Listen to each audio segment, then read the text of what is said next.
Welcome to SF Bay Insider. Prelude to summer in San Francisco, foghorns and a chill wind blowing. I'm behind the warming hut on the west end of Crissy Field, about to make my way up the Battery East Trail to the Golden Gate Bridge. May 8th, 2012. I'm taking the first ever official tour of the bridge in honor of its 75th anniversary. It's also opening day for the newly completed Bridge Pavilion, interpretive center and store for everything bridge-related. Wow, is this cool or what? Maybe the fog will lift so all of these worldwide travelers The looks can of catch a things, glimpse I'm of going our to say famous it's going to icon. clear up in maybe 2 hours. But there's really no way to tell. Forecast is a couple hours. Yeah. People leave. The wind's supposed to. First day, right? First day opening. Still a lot of construction going on, including the Bridge Cafe, deadline, Memorial Day weekend, and Sunday's giant celebratory 75th Bridge Festival and fireworks. All right, tour begins in the Roundhouse. Hi. Thank you. I'm great. How are you? Want to check in? Yes, you're the first one checking in for the tour, for the first day of official public tours on the Golden Gate Bridge. You're the first one to check in, to pick up a ticket. Thank you. Excuse me. Thank you. I understand that the bridge has a certain sentimental Absolutely, importance it to you. does. Could you tell me what it is? Let's see. We came here when we were married. We came here. We were married in Monterey, but we came to San Francisco for a In honeymoon. October of 1952. So this is 60 years, and we came across the bridge.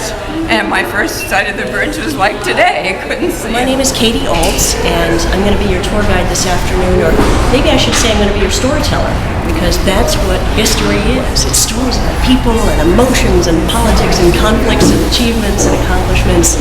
I'm going to tell you about some of the compelling stories about the bridge today. A lot of stories I could tell. I could tell stories of change and challenge, of dreams, of desperation, beauty and bravery. The story I want to tell you this afternoon, or rather this morning, is a story of boldness, mind, body, and spirit. I invite you to close your eyes. I invite you to close your eyes and use your imagination. Imagine for a minute that you have just done something that nobody in the entire history of the world has ever been able to do before. Imagine maybe you are an athlete who's just broken a world record. Imagine maybe you are a scientist who's just discovered a cure to a disease. Imagine maybe you're the first man on the moon. Imagine you're a worker on the Golden Gate Bridge.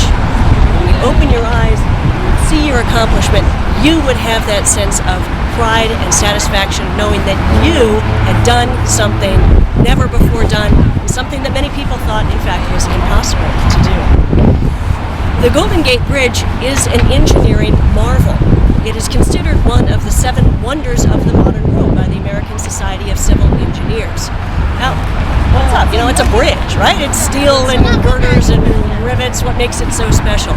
Well, what makes it so special is really 3 different things. Where it was built, how it was built, and how it behaves. Where it was built. This crosses the Golden Gate Strait, and this is not an ordinary body of water here. What you have down below is the entire force of the Pacific Ocean trying to rush in, and half the rivers in California trying to get out. They smash against each other. Think about sort of an opposite tug of war. Instead of pulling apart, they're smashing into each other and swirling around. Very treacherous currents out here. Now that makes it pretty difficult to build bridge towers right out there, 1,100 yards offshore. That's open ocean out there.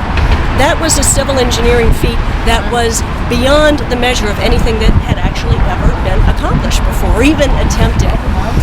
When you think about the towers, they're 746 feet high, but they're actually 110 feet down below the surface of the water. How did they build it down below?